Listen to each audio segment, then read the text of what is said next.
while we're certainly sorry to see the news of Khatib's resignation, we're going to continue to work in the region to support the efforts of the rebels and to continue up our steady drumbeat to urge Assad to step aside so that the Syrian people can have a government that reflects their will.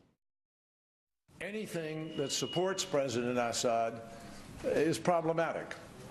And I made it very clear to the Prime Minister that the overflights from Iran are in fact helping to sustain President Assad and his regime.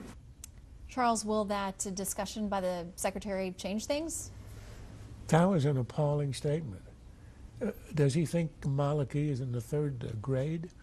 Of course Maliki knows that the flights over his country, starting in Iran, are bringing weapons and helping Assad. He needs the Secretary of State of the United States to instruct him on what's happening. He understands exactly what's happening, and the reason he's doing it is precisely because he wants to support Assad. And also he's receiving influence from Iran, which Iran, of course, is the main supporter of Assad. The other reason is a sectarian one, because Maliki's a Shiite, and Assad's Alawites, who are a minority in control of Syria, are related with Shiites, and they're a minority in a majority Sunni country. So it isn't as if Maliki isn't aware of what he's doing. He is, of course.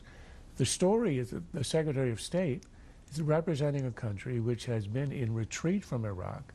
Obama made a decision to leave no residual American military in Iraq, which essentially meant we would have zero influence. And we have zero influence. And that's why Assad is doing what he's doing. That's why the rebels don't care one way or the other what America thinks. That's why Iraq also considers America relevant. Obama speaks about the tide of war is receding. The tide of war is rising. America is receding, and it is irrelevant. And that's the story of the visit. I think you do have to take a lesson of what we saw out of Iraq and Kerry trying to deal with Iraq, that when you pick up stakes and leave, you lose influence. And I think we're about to lose whatever influence we have in that country. You got a quick thought? Well, you can see it all around the Middle East. Egypt is led by the Brotherhood. Libya, there's an attack on our embassy, and we're hopeless and powerless. Nothing happened after that. Syria, the rebels consider us irrelevant. Obama made a decision on coming into office that he wasn't interested in the region, he wanted to leave. Now, you can argue over whether the blood and treasure spent in Iraq was worth it, but when Obama came into office, it had been spent, and he had a choice, and he decided we're going to be out of there. And as a result, all of this is happening. It's entirely out of our control.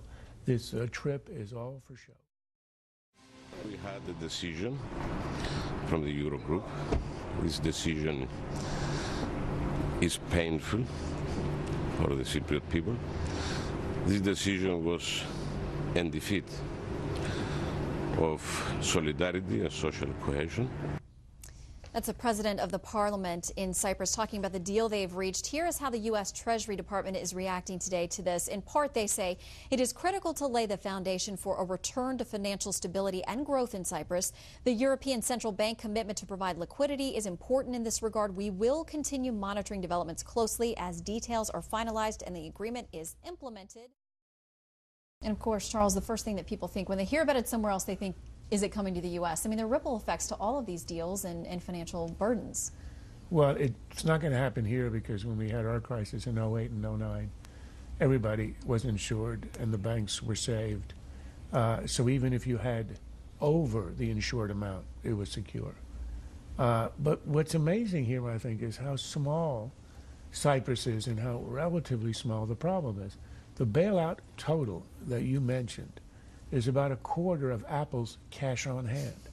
I mean, this is one country that Apple could purchase. Maybe they could. And have a lot left. Rename it. It could That's just a good idea. it could own the island and call it, iCyprus or something. And have all this cash left over.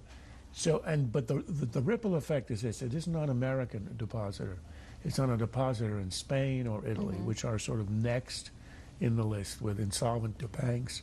Also, people are going to worry, well, perhaps they'll come after me, because remember, the first agreement on Cyprus was that everybody took a haircut, including the local and small depositors. If Russian gangsters are hit, who cares? But it would have been, a Cypriot butcher. That's another deal.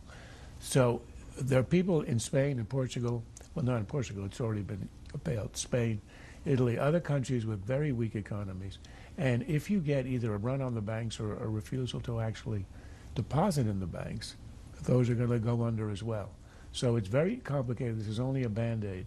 And, next will be larger countries.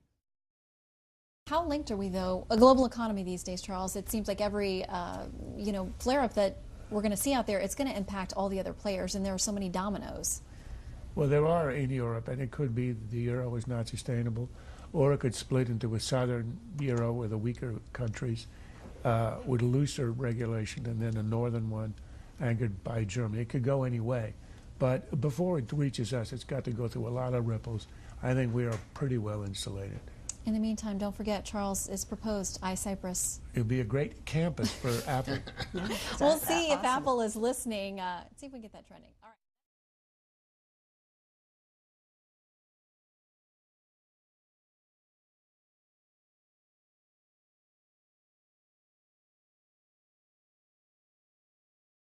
This has been a Sunfish production.